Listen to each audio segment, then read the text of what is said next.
Good morning students. एक बार फिर से आप सभी का जीपीसी 12 के यूट्यूब चैनल पर बहुत बहुत स्वागत है। Fundamentals of control system EE 305 की क्लास में हम अपने सिलेबस में देखें तो हम unit number 1 and unit number 2 complete cover कर चुके हैं। आगे वाली क्लासेस में हम यूनिट नंबर 3 जो हमारा टाइम डोमेन एनालिसिस है वो कवर करेंगे। इसमें वेरियस टॉपिक्स हैं। हम स्टार्ट करेंगे पहले टाइम डोमेन एनालिसिस का बेसिक इंट्रोडक्शन, इसका मीनिंग क्या है, इसकी अंडरस्टैंडिंग क्या है। फिर नेक्स्ट क्लास में हम देखेंगे जो हम various standard test signals use करते हैं, जैसे कि step signal, impulse signal, ramp signal, parabolic signal. इन सब का मीनिंग क्या होता है, इम्पल्स रिस्पॉन्स क्या होता है, first order and second order system क्या होता है, एंड फर्दर जो टॉपिक्स हैं हम आने वाली क्लासेस में कवर करेंगे। तो हम अभी स्टार्ट करते हैं टाइम रिस्पॉन्स एनालिसिस। सबसे पहले टाइम रिस्पॉन्स एनालिसिस पढ़ने का पर्पस क्या है। टाइम रिस्पॉन्स एनालिसिस में हम क्या करते हैं, हमारे पास सपोज़ कीजिए कोई कंट्रोल सिस्टम है, जैसे हमने लास्ट क्लासेस में देखा था। हमारे पास कोई कंट्रोल सिस्टम है, हम उसमें कोई इनपुट दे रहे हैं। जब भी हम किसी सिस्टम में कोई इनपुट देते हैं वो रिस्पॉन्ड करता है, उसी को उसका रेस्पॉन्स कहा जाता है। जैसा वो रिस्पॉन्ड करेगा तो जो उसका आउटपुट है उसी को हम रेस्पॉन्स कहते हैं। ठीक है, तो हमारी स्टडी में कंट्रोल सिस्टम में हम आउटपुट की स्टडी करते हैं। ठीक है, दूसरा हम क्या करेंगे, यहाँ पे पोल्स एंड ज़ीरोस देखेंगे। Poles and zeros control system में टर्मिनोलॉजी यूज़ होती है, उनका मीनिंग क्या है। फिर हम देखेंगे first and second order control system, उनके लिए स्टेप इनपुट का रेस्पॉन्स कैसा होता है। फिर हम टाइम रिस्पॉन्स स्पेसिफिकेशंस देखेंगे डिफरेंट सिस्टम्स के लिए। टाइम रिस्पॉन्स की बेसिक डेफिनेशन की बात करें तो डेफिनेशन क्या बोलती है, response of a system to an applied excitation is called time response and it is a function of C of T। कहने का मतलब, हम यहाँ पे बात करें, हमने क्या बोला, डेफिनेशन क्या बोलती है, response of a system. Suppose कीजिए ये आपका कोई सिस्टम था, हम यहाँ पे बोलते थे ये कंट्रोल सिस्टम है। जैसे ही आपने इसमें कोई इनपुट प्रोवाइड किया, यहाँ पे आपको क्या मिलेगा, आउटपुट मिलेगा। तो ये जो आउटपुट है, response of a system to an applied excitation. Excitation क्या है, जो आपने इनपुट प्रोवाइड किया। ओके, तो response of a system to an applied excitation is known as time response of its system. अब हम इसको डिनोट किससे करते हैं, C ऑफ T से। C ऑफ T आपका, जैसे आपको याद होगा जब हमने फर्स्ट क्लासेस में पढ़ा था तब हमने ऐसा लिखा था R ऑफ S और C ऑफ S। ये आपका क्या होता था, इनपुट, ये आपका होता था आउटपुट। ठीक है, तो C ऑफ S क्या रिप्रेजेंट करता है, आउटपुट रिप्रेजेंट करता है, बट किस डोमेन में, लाप्लास डोमेन में। करेक्ट, लाप्लास डोमेन में जो आउटपुट है उसको हम C ऑफ S बोलते हैं, और लाप्लास डोमेन में जो इनपुट है उसको हम R ऑफ S बोलते हैं। यदि हम टाइम डोमेन की बात करें तो R ऑफ S क्या हो जाएगा, R ऑफ T, और C ऑफ S को हम टाइम डोमेन में बात करें तो क्या हो जाएगा, C ऑफ T। करेक्ट, तो ये आपका टाइम रिस्पॉन्स होता है। एग्जाम्पल देखकर समझते हैं। एग्जाम्पल के तौर पे देखिए, यहाँ पे हमने बोला है, एग्जाम्पल में देखिए, एग्जाम्पल क्या बोल रहा है, response of motor speed when a command is given to increase the speed. देखिए यहाँ पे क्या हो रहा है, इस ग्राफ में आप देखेंगे ये आपका मोटर थी, ये आपका टाइम है। इस वाले एक्सिस में हमने टाइम प्लॉट किया और यहाँ पे हमने स्पीड प्लॉट की है। क्या प्लॉट किया, स्पीड प्लॉट की है। ठीक है, इस ग्राफ में आप देखो ये टाइम ज़ीरो है। ज़ीरो टाइम कौन सा टाइम है, जहाँ पे हमने मोटर को कमांड दिया स्पीड चेंज करने के लिए। करेक्ट, इसके पहले हमारी जो मोटर थी वो 1000 RPM पे चल रही थी। करेक्ट, सही बात है। अब क्या कमांड हमने क्या दिया, हमने कमांड मोटर को दिया कि स्पीड 1000 से कितनी हो जाए, 1500 हो जाए। हमने कमांड दिया मोटर को कि 1000 से 1500 हो जाए। अब देखो यहाँ पे एक तो कमांड की लाइन है, कमांड इनपुट, और ये एक एक्चुअल सिग्नल, मतलब ये जो डार्क वाली लाइन है, सॉलिड लाइन ब्लैक, वो हमारी एक्चुअल स्पीड है, और जो डॉट डॉट डॉट है वो रिप्रेजेंट कर रहा है हमारा कमांड का मूवमेंट। ठीक है, तो कमांड तो आप एक बटन प्रेस करेंगे, तो बटन प्रेस करते हैं तो 0 और 1, मतलब दैट इज़ ऑब्जेक्टिव सिग्नल है। यहाँ पे जैसे आपने कमांड दिया 1000 से सीधा 1500 हो जाना चाहिए था। कमांड क्या बोल रहा है कि डायरेक्ट 1500 हो जाना चाहिए था, ये आपने डॉट डॉट बना रखा है, सीधा 1000 से 1500 हो जाना चाहिए था, मतलब ये वाली लाइन फॉलो होनी चाहिए थी।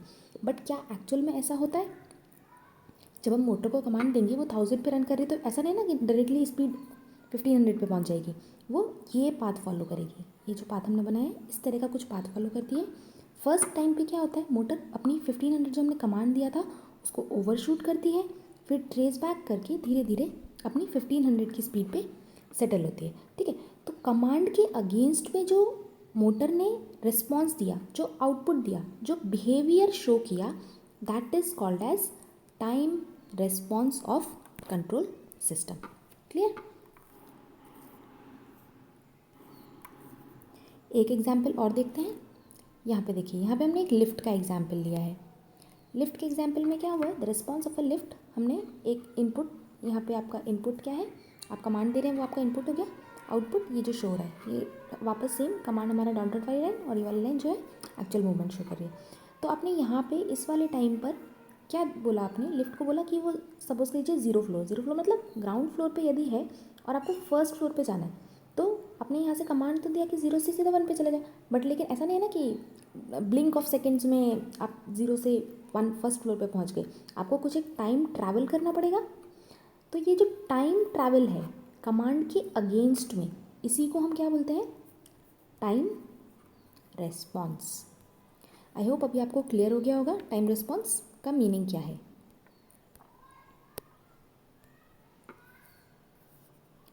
अब ये जो टाइम रेस्पॉन्स है इसके दो पार्ट्स होते हैं।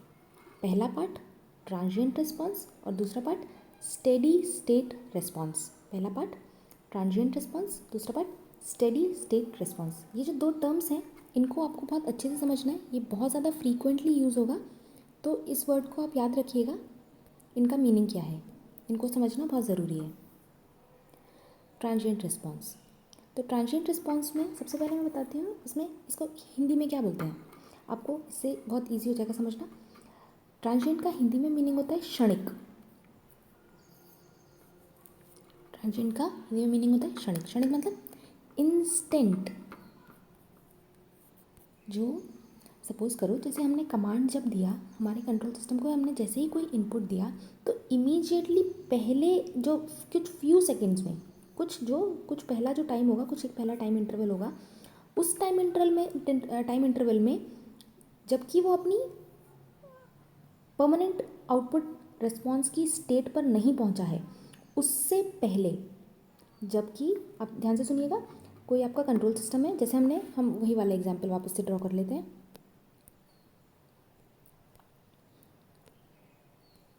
देखिए ये आपका मोटर वाला एग्जांपल मैं ड्रॉ कर रही हूँ। यहाँ पे ये आपने ऐसे कमांड दिया था और आपकी मोटर ऐसे ऐसे मूव करके अपनी एक 1500 वाली आरपीएम की स्पीड पर पहुंची थी, करेक्ट। तो अभी देखो ट्रांजिएंट रिस्पॉन्स किसको बोलेंगे, जैसे ही हमने कमांड दिया, कमांड देने के बाद वो अपनी 1500 की आरपीएम वाली स्टेट पे पहुंचने से पहले, 1500 आरपीएम की स्टेट पे पहुंचने से पहले जो उसने रिएक्ट किया, अभी कुछ एक सेकंड्स में ही होगा, ऐसा नहीं ना आपने 1500 का आप कमांड देते हो मोटर को मूव होने का और वो आधे घंटे बाद जाके 1500 आरपीएम पे जाती है, कुछ सेकंड्स लेती है, कुछ मिनट ले सकती है, डिपेंड करेगा मोटर कैसी है, ठीक है। तो इस बीच में जो रिस्पॉन्स है, ये वाला जो टाइम ड्यूरेशन है, जब वो अपनी एक डिज़ायर्ड आउटपुट पोजीशन पे जाने से पहले जैसे वो रिएक्ट करती है, जैसे वो बिहेव करती है, इसको हम ट्रांजिएंट रिस्पॉन्स कहते हैं, ठीक है। यहाँ पे देखो, यहाँ पे लिखा हुआ है as the name suggest that transient response remains only for some time from initial to final state, ठीक है। ये इनिशियल स्टेट है, ये फाइनल स्टेट है, इन दोनों के बीच में जो टाइम पीरियड होगा, इन दोनों के बीच में जो टाइम पीरियड होगा उसको हम क्या बोलेंगे, ट्रांजिएंट रिस्पॉन्स। क्लियर है।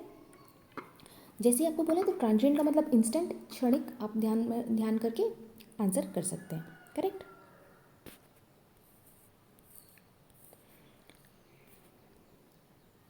एक बार छोटा सा और वापस पढ़ लेते हैं।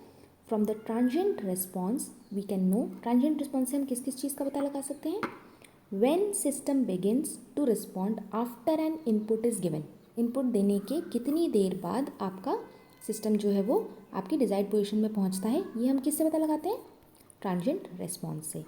How much time it takes to reach the output for the first time output reach करने में उसने कितना टाइम निकाला लगाया, वो भी हम ट्रांजिएंट रिस्पॉन्स स्टडी से पता कर सकते हैं। Whether the output shoots beyond the desired value and how much, suppose करो जैसे मैंने बोला था आप 1500 का कमांड देते हैं, बट लेकिन वो कई बार उसको पहले ओवरशूट कर जाता है, तो वो जो ओवरशूट किया, तो वो ओवरशूट करने की क्वांटिटी, मतलब कितना ओवरशूट किया, सपोज करो हमने 1500 बोला था और वो 1550 पे गया या 1543 पे गया या फिर किस स्पीड तक, किस वैल्यू तक वो गया, ये हम पता कर सकते हैं किससे, ट्रांजिएंट रेस्पॉन्स से। Correct. Whether the output oscillates about it's final value, जैसे हमने यहाँ पे जो ग्राफ बनाया था वो कैसे बनाया था, ऐसा कर्व बना के यहाँ पे ऐसा ऐसा जाके वो स्ट्रेट हुआ था। करेक्ट। तो आउटपुट जो है वो ऑसिलेट कर रहा है हमारी फाइनल वैल्यू के आसपास, या फिर कितनी देर के लिए कर रहा है, कैसा रिस्पॉन्ड कर रहा है, ये सारी चीज़ें हम ट्रांजिएंट रिस्पॉन्स से पता लगाते हैं। When does it settle to the final value, like final value settle होने में, इनपुट देने से फाइनल वैल्यू सेटल होने में कितना टाइम लगा फाइनली, वो भी हम इस स्टडी में पता लगाएंगे। करेक्ट। अब ये तो हुई ट्रांजिएंट रिस्पॉन्स की बात। अभी आप देखो स्टेडी स्टेट रिस्पॉन्स क्या होता है। अब तो आपको इजी हो गया है समझने में, आपको समझ आ ही गया होगा स्टेडी स्टेट रिस्पॉन्स क्या होगा। जो ट्रांजिएंट रिस्पॉन्स के बाद वाली जो स्टेट है, जब हमारा आउटपुट जो है वो डिजायर्ड आउटपुट तक पहुंच चुका है, तो ये जो पहला वाला पार्ट है आपका, ये तो आपका कहलाएगा ट्रांजिएंट रिस्पॉन्स, और इसके बाद क्या कहलाएगा, steady state response. Correct. That part of response that remains after the transients have died out is called steady state response. क्या हुआ, हमने जो ग्राफ बनाया उसमें जो पहला वाला पार्ट है ट्रांजिएंट रिस्पॉन्स का, वो जब ओवर हो गया, जब वो डाई आउट हो गया, उसके बाद जो रिस्पॉन्स हमको मिला उसको हम कहते हैं स्टेडी स्टेट रिस्पॉन्स। अब स्टेडी स्टेट रिस्पॉन्स से हमें क्या मिलेगा, how long it took before steady state was reached, whether there is any error between the desired and actual values। Desired value जो आई, लाइक सपोज करो हमने 1500 का कमांड दिया था और फाइनल वैल्यू हमारी 1497 ही पहुंची, या फिर 1502 पहुंच गई, तो वो हमको कितनी मिल रही है और कितनी देर में मिल रही है, और मिल भी रही है या नहीं मिल रही है, कितना एरर है, ये भी हम किस में निकालते हैं, स्टेडी स्टेट रिस्पॉन्स में। याद रखिएगा, steady state response is related to error. Okay. when this error is constant, 0 or infinite, whether this error is constant, 0 or infinite, that is unable to track the input। ठीक, ये आप यहाँ पे पता लगाएंगे। अब यहाँ पे आप एक ग्राफ की मदद से समझ सकते हैं, जैसा हम अभी तक बना रहे थे। ये आपका